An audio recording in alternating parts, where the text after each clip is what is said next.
Today we're here to show you how to insert what's called a nut-sert. In other words, putting a nut into a piece of metal via it being crimped right here. It'll crimp in, and we'll show you that. So first, the nut-sert gets put into the hole. Second, we have this is a 5/16, so we got a 5/16 bolt, and we put on a 5/16 washer.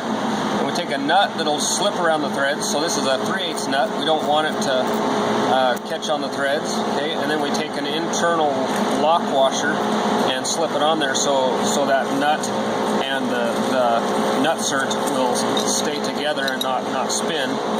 Okay, so then we put it in here like this. Okay, and then we take we got a 1/2-inch socket here, 9/16 wrench. So we put it on here, and you'll see this start to crimp in here as we tighten her down. So you just hold the wrench and then you just tighten it. We'll get you a little closer here once I get it crimped fully. So you just keep going until you feel it start to tighten up pretty good. There it is. It's all tight now. Okay, release that, and now we'll show you inside there how that crimped into the tube. Okay, so it's locked in there, and then we just take the